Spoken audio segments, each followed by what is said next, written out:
When you hear the phrase soft as steel, what do you think of? While the word steel might conjure up images such as massive high rise buildings, where does the soft part come in? And what exactly does this mean in our work and in our lives? Welcome to the Soft as Steel podcast with your host, Dennis Duran, featuring engaging conversations with a wide range of industry leaders around soft skills, how we practice love, inclusion, social justice, and compassionate leadership that's everlasting in the workplace. And now, here's Dennis Duran. My guest today is an exceptional, different, funny, and otherwise awesome human. His name is Jason Freeman. Jason is a professional speaker who, ironically, has a speech impediment and perseverance coach, providing inspiration and practical guidance on turning obstacles into opportunities. Whenever Jason speaks to an audience, be it an intimate mastermind in North County, San Diego, or an assembly of 1,500 high school students in Austin, Minnesota, he is absolutely 100% committed to bringing his speech impediment with him. Audiences see him up on stage against all odds, living his dream, which helps them see their dreams as closer and more attainable.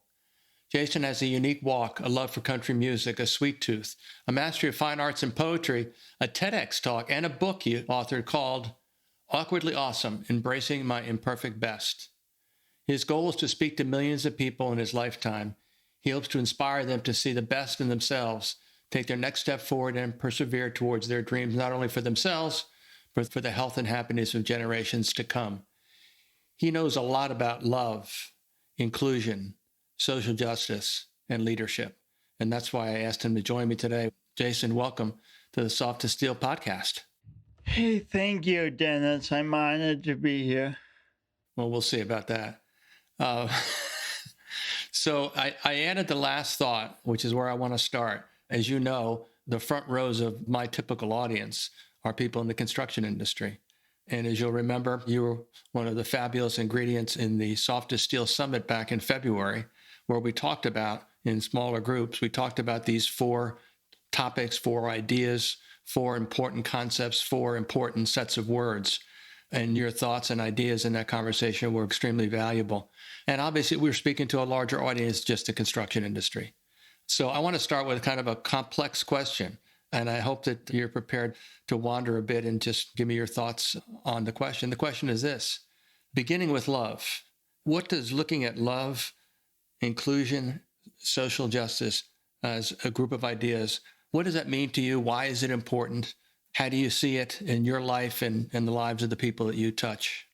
I am so glad you are championing these ideas, Dennis, because they're fundamental to what we all want in life.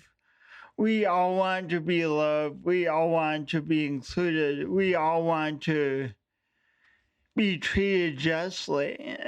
And the easiest way to bring that reality about for ourselves is to extend that towards other people.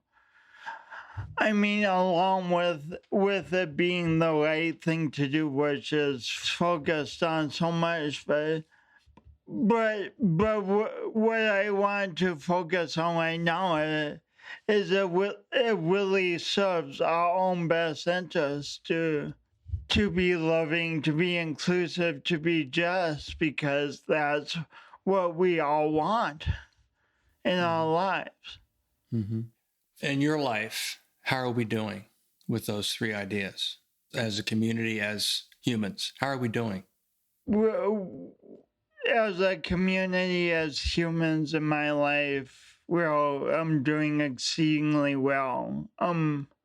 First of all, I was blessed with two amazing parents who just love me with everything they have, and then from that I've been able to reach out to all kinds of people, leaders, kind people, including you, who've helped me along my journey, which is just so nice. So you paint a rosy picture, starting from your childhood into your adult life of these things being good for you. But I still have to ask, when you were younger, again, inclusion is about everybody's in the game. Is about there are many differences in people. Your difference, which you talk about as part of, to use the marketing, it's part of your brand as you carry your message, is your speech impediment. So being included probably was not always the case for you. And feeling like people were being fair to you was probably not already the case to you. So how did you, if that's true, and I may be wrong about that. Again, this is not a scripted conversation. This is you and I having a conversation. If I'm wrong about that, say that. But if not, then share with us a little bit more about what it was like. I mean, you've talked about your parents, so it's very clear that they were positive, supportive, loving, and just absolutely fabulous people for you in your life as you formed over the early years of your life. But as you got into teenage years and out into adult life, independent, what are some of the situations that you faced that others that didn't have a speech impediment would not be facing, others that were not of color in a neighborhood that was all white would have to face? What were some of those situations and those challenges you faced? So what immediately comes to mind as you say that is I would have loved to play basketball. My father was a great high school basketball player, and it really formed a lot of his self-confidence, I think, and I would have loved to follow in those footsteps, but Dennis, I tended to catch basketballs with my glasses and with my stomach and with my knees, which doesn't create the groundwork for being a great basketball player. Yeah. Is that it? That's the only thing? You didn't play basketball? Is that it? Nothing else stands out to you as you think back over your journey? I guess I have to tell the story. I don't know if you've ever heard it. In 7th grade, I had an awful bully who was at me day in and day out, definitely not inclusive, definitely not liking my voice or my coordination. Definitely not just to me in the least. Do you have any idea who that bully was? No. Dennis, you're looking at him. You bullied yourself. Yeah, I really did, and I'm not, understand. I'm not trying to trivialize people being bullied or being excluded or anything like that. We as a nation and as a world, we have some truly awful problems with that. Mm-hmm. But in my own life, in my own journey forward, I routinely been my biggest obstacle. And luckily, there's been people around me to help me appreciate a more empowering side of me. For example, so I have moved from the Midwest to San Diego with the intention of being a speaker. Mm-hmm. About 10 years ago, but I was still down on my voice and coordination, and thought life would be so much better if I was just normal. Mm-hmm. And I was talking to my friend Ina Lucas one night, and she's like, Jason, your voice is a gift. Hmm. And at first I'm like, what? The thing I've hated is a gift? But the more I've lived into it and the more I've taken action, becoming a speaker, giving a TEDx talk, writing a book, all that, the more I see that she was right. I can choose to live with my voice and coordination being a gift. And if I choose to live that way, my voice and coordination isn't only a gift for me, it becomes a gift for other people too. Yeah, I agree. And I think you're a gift. You've been a gift in my life since you first came into it just a few years ago. And if it wasn't for a mutual friend of ours, we would never have met. And probably more importantly, we never had an opportunity to learn and appreciate each other for who we are, which is my message about soft skills. Who are you? You know, what are your qualities? What makes you a person that people want to have a relationship with? And I would say I like the way that's expressed about you. And I think one of the first things that I noticed about you was the fact that you had a speech impediment, and that you were still, nonetheless, you spoke from your heart. You formed words. You expressed ideas. You talked about yourself in a way that simply wasn't possible not to pay the highest amount of attention. So in my view, that is a gift, to be able to hold the attention of an individual or individuals or an audience of 1,500 high school students, and use the tools that you have available to you to communicate. The principal tool is your voice with its speech impediment, which makes you different. And I like to say, as you know, that differences should not be a bad thing. They should be a good thing. They can enrich people's lives, not make it more complicated. But then I have to add the tagline that I'm an old white guy. You know, if you don't look like me, if you don't sound like me, if you don't do all the things that I do, then we may have problems, pal.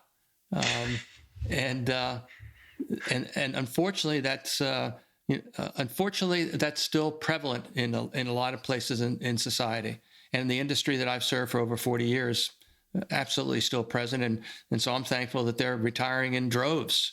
Those individuals who would look at you or hear you and say, that guy's different. And then shy away. Like something bad was going to happen to them if they talked to a person that had a speech impediment.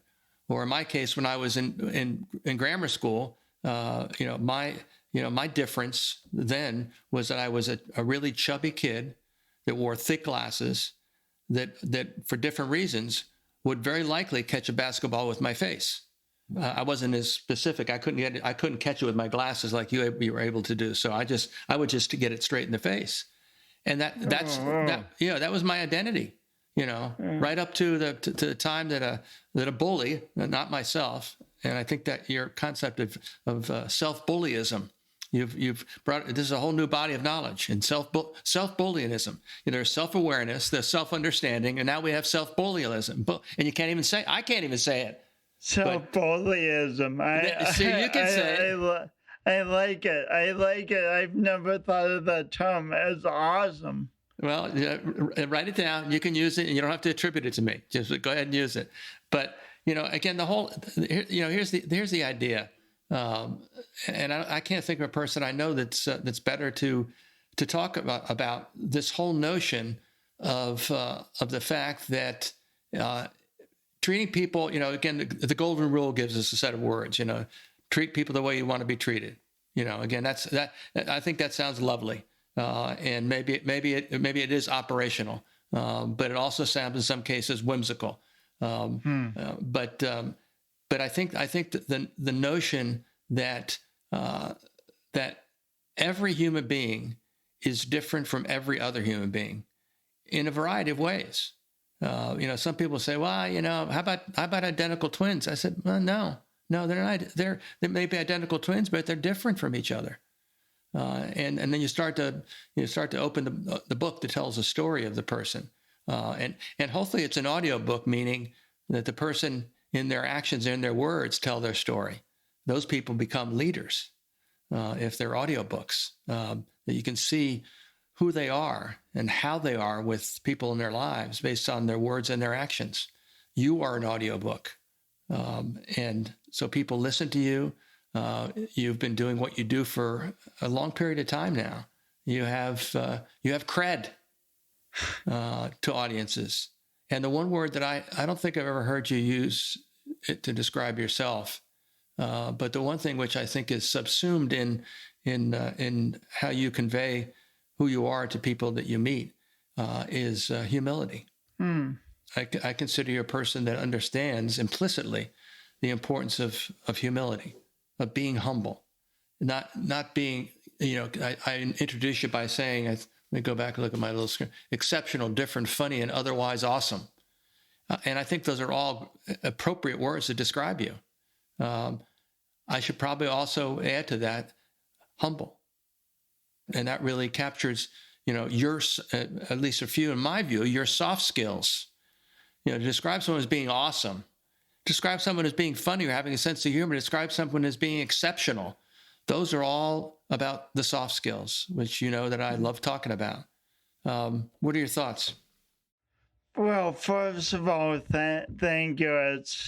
It's always wonderful to hear nice things about oneself, and another thought with all this is like you keep saying, soft skills can be learned. Like you commented on me being humble. I've learned humility as I've pursued a very tough career.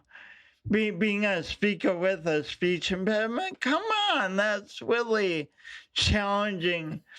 But at first I'm like, I'm Jason Freeman. I'm going to speak and people are going to pay me tens of thousands of dollars every presentation, and I'll have a waiting list and I'll make millions of dollars.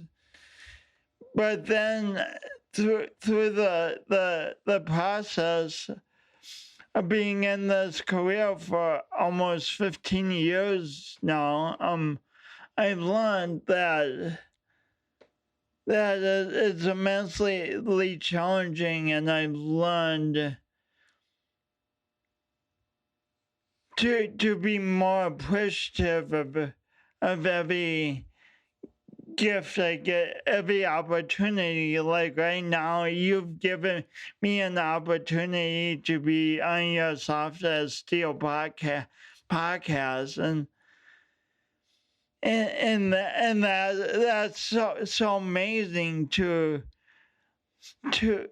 spend a half hour with me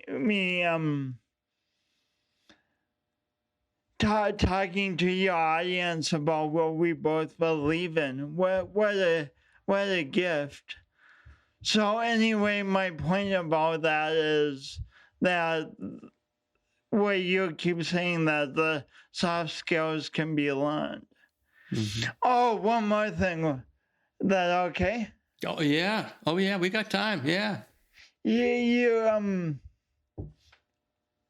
keep mentioning that difference is good, but people are often uncomfortable with it. Mm-hmm. Yeah. And I keep thinking of a house. Think of each piece of wood. Each piece of wood is different from every other piece of wood. Mm-hmm. But we don't not build the house because we want only the perfect piece of wood. We get stacks and we nail them up. And by we, I mean the construction industry. By we, I don't mean me. I'm not part of this metaphor. Yeah, I mean, you wouldn't be wielding a hammer on a regular basis. I will love to, but I would love to build things, but I also value having thumbs and them not being broken by hitting them with a hammer. excuse me, I was about to cough and I was looking for the mute thing so you could keep talking while I was coughing. And now I'm over the cough. So it's all good. We're back. So, Cool. I love. If you just tuned in, Dennis just coughed. Yeah, it's right. It was exciting. It was not a bad cough. It wasn't. Anyway, but I love. I mean, I hadn't thought about. Soft as steel. The idea was the metaphor. Steel. Long lasting, critical to making things last for a long time, like a building. Soft skills, people, the whole bit. You've provided us a great construction industry. What we call is analogy? Is it an analogy? What is it? An analogy, a metaphor? Maybe a metaphor, maybe no. It's one of those things. Maybe a misdemeanor. I don't know. Just whatever. Nice. But it's not a felony. It's definitely not a felony. No, but that's a terrific. I mean, again, every piece of lumber that's used in building and stick building a structure is different. You're absolutely right.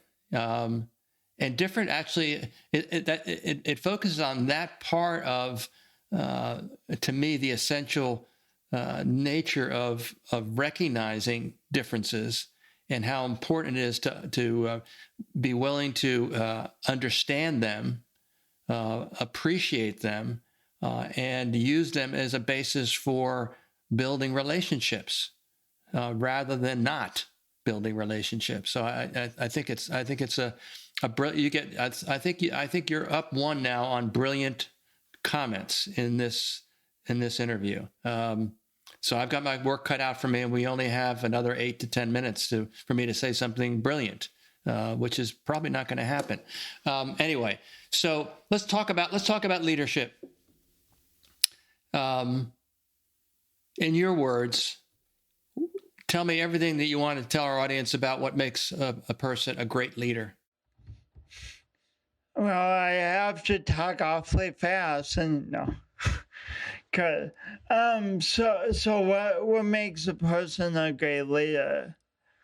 So many qualities, but I think part of it is being able to accept, and not only accept, but celebrate differences in other people. So you are able to draw a team around you who has diverse talents that can complement each other and fill in the gaps. And the thing about accepting differences, again, we always talk about it being the right thing to do, which it is, but a huge bonus for us as individuals who live unique lives that are different from every other person on earth is when we can accept differences in other people and as a leader draw them together towards a common goal to create a common project. We then stand half a chance of accepting the differences in ourselves and loving the differences in ourselves. Mm-hmm. And as a leader, what's more attractive than someone who genuinely, honestly loves themselves, not in a boastful way, but loves themselves in a humble, confident way. Mm-hmm. Mm-hmm. So that's a very partial answer to your very deep question. Well, it's a good answer. If you were to try to focus in on 3 words that there are words that are essential to a person achieving the recognition as being a great leader, what would those 3 words be? Can I do 2 words? No. You have to do 3. Okay. Yeah, you can. Anybody that's listening to this is thinking, boy, these. I wish I could see their looks on their faces while they're talking to each other this way. I wonder what's going on in that interview right now. What's going on in this interview audience is I'm talking to a dear friend, and this is the way we talk to each other, like a couple of knuckleheads. But there's more to it than that. All right, what are your two words? I guess it's, oh shoot, now it's 4 words. You talked too long. So anyway, the 4... Right. 4's good.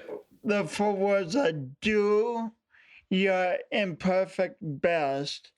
And what I mean by that is, as a leader, dream big, envision the goal you want to, envision what you want to create, not only in this life, but in future generations. Envision the best.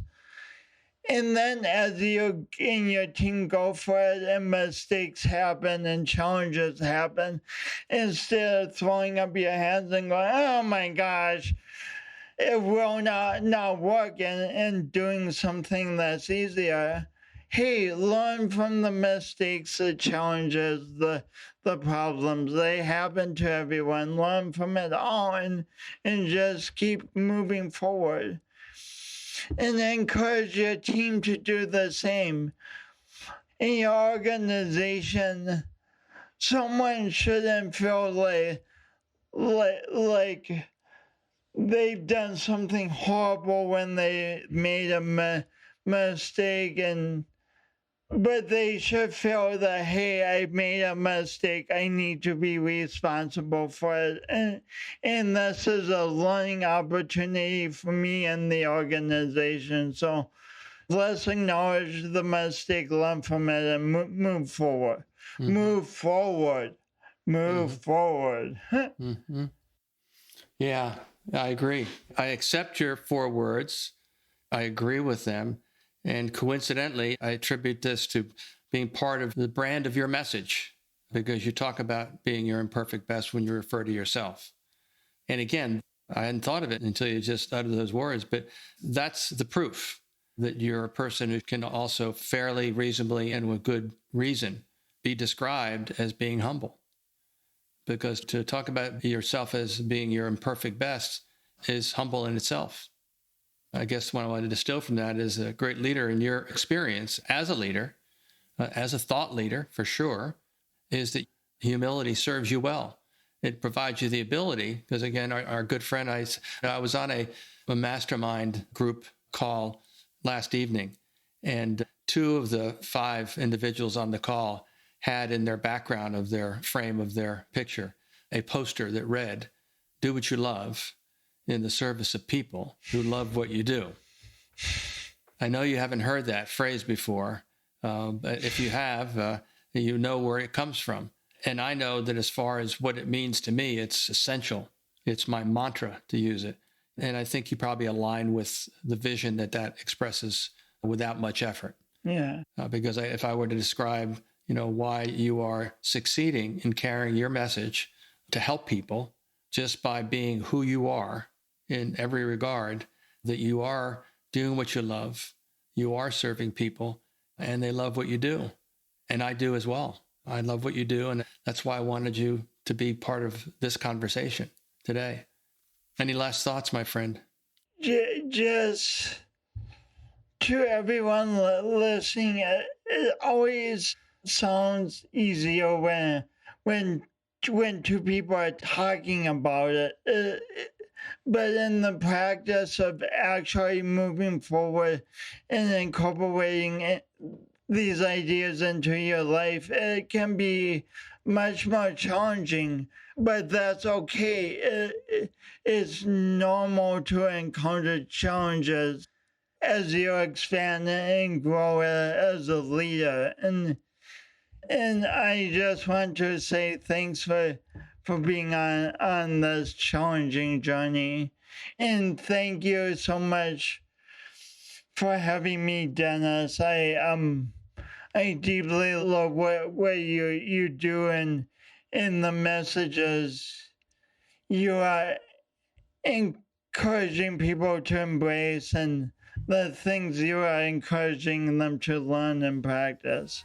Thank you for being you. Thanks, Jason. Thanks for being my friend. Thanks for being here with me today. Take care. Take care. Thanks for joining us today for this episode of the Soft as Steel podcast with your host, Dennis Duran. Dennis is the author of Soft as Steel and a leading speaker and trainer for organizations across many industries and verticals. To learn more about the work Dennis is doing to activate soft skills in the workplace, contact him at dennisduranspeaking.com. Be sure to check out his book, Soft as Steel, on Amazon or wherever books are sold. You can subscribe to this podcast on iTunes or wherever you'd like to get your podcasts. And please remember to share this episode with your friends, colleagues, and anyone you feel would benefit from the conversation. We'll see you next time on the Soft as Steel podcast with Dennis Duran.